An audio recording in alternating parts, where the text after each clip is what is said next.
Hey, Topping Airlines Math Industry, and we are gonna take a look at a word problem for simple harmonic motion. And sure enough, we're gonna be using a pendulum effect. So we've been learning a lot about this over here and that over here, but also we made a diagram in the last episode of how pendulums work.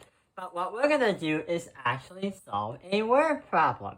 So if a pendulum completes 10 oscillations or cycles, takes 45.6 seconds, what is the length of the metal string? Or should I say, what is the length of a cable? Because you wouldn't really call a metal string a metal string. So a cable.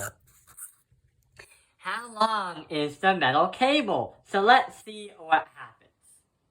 We do know that it has 10 cycles, so we're going to put that right over here. But also, that equals 45 seconds. Wait, 45.6 seconds. What can we do? Well, what if I told you that there's an actual formula that could help us along on understanding how long the metal thing is, or the cable, the cable. So the formula is going to be the time in seconds per period is going to equal 2 pi times the square root of your length divided that by the Earth's gravity. The 2 pi represents the pendulum swing in a circular momentum, in a circular motion. The L represents the length of the cable. That's what we're trying to find. And the G represents the Earth's gravity. So let's see what happens when we try to plug that in right over here. But wait, we only have 10 cycles of 45.6. One cycle should be 1/10 of 45.6. So what's going to happen is, in one cycle, or one period, the pendulum is going to take 4.56 seconds. So if I do the math over here on like what the formula is, we should get 4.56 equals 2 times pi, then the square root of, we're trying to find L, divide that by 9.8, because 9.8 is the negative for the Earth's gravitation, or the Earth's gravitational acceleration. So let's try to get solving. We divide this side by 2 pi, and divide this side by 2 pi, or 6.28 on a calculator. When you do that, you get 0.726, and that's going to equal the square root of L divided by 9.8. We're not done yet, because we still need to get L alone. You might think we have to square root, but the opposite of square rooting is going to be squaring.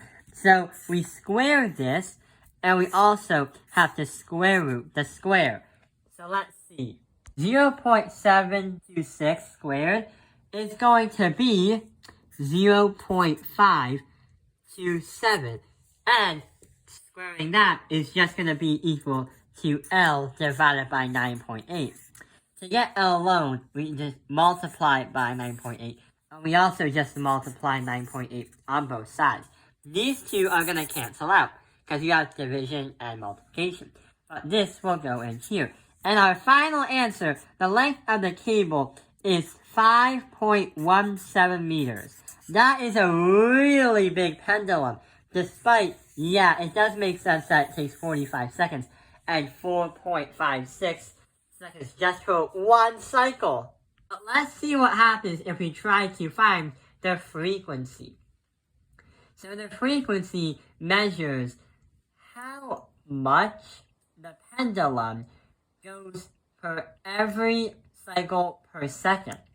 So in 1 second, how far does the pendulum actually go? Well, there's another formula that we can take a look at. The other formula is a little bit easier than the last one and only requires one calculation. the frequency is going to equal 1, divide that by the period in seconds.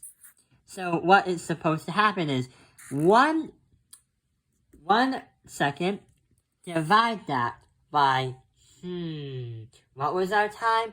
4.56 seconds. When we do that, our answer is going to be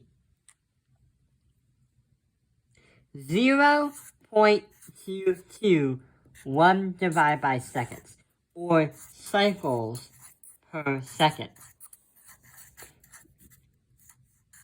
The reason why it's in a decimal is because when the pendulum goes from where it was to where it is when doing a cycle, it's not going to complete a single cycle. After 1 second, that is how many cycles have gone in just 1 second. So yeah, that explains the word problem, and we have applied our knowledge and learned the formula over here and the formula over here. I hope this video has helped you understand the word problem for simple harmonic motion. Thank you for watching Taoping Line's Math Industry. Like and subscribe.